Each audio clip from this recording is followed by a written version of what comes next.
وقتی کمربندم رو محکم میبندم انگار به خودم قول میدم که امروز از دیروز قوی‌تر باشم.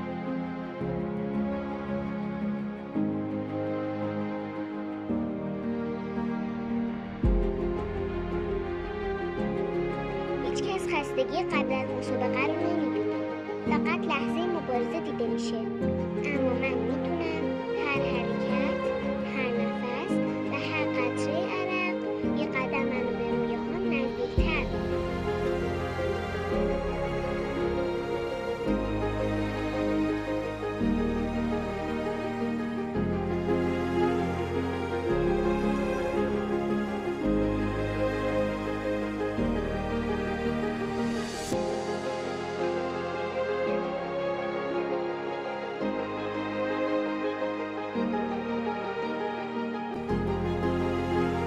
میگن هر مبارزه با صدای سوت داور شروع میشه، اما مبارزه من از همین لحظه شروع میشه.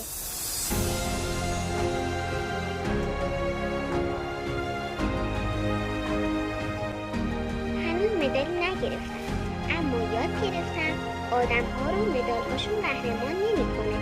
این که بعد از هر زمین خوردن باز هم جرأت کنی ادامه بدی، همون چیزیه که از آدم یه قهرمان می‌سازه.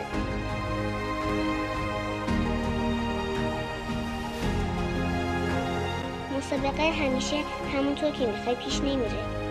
گاهی یه ضربه همه چیز رو عوض میکنه.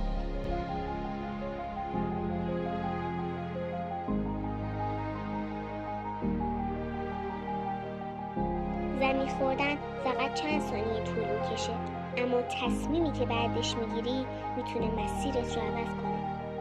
برای همین دوباره بلند میشی.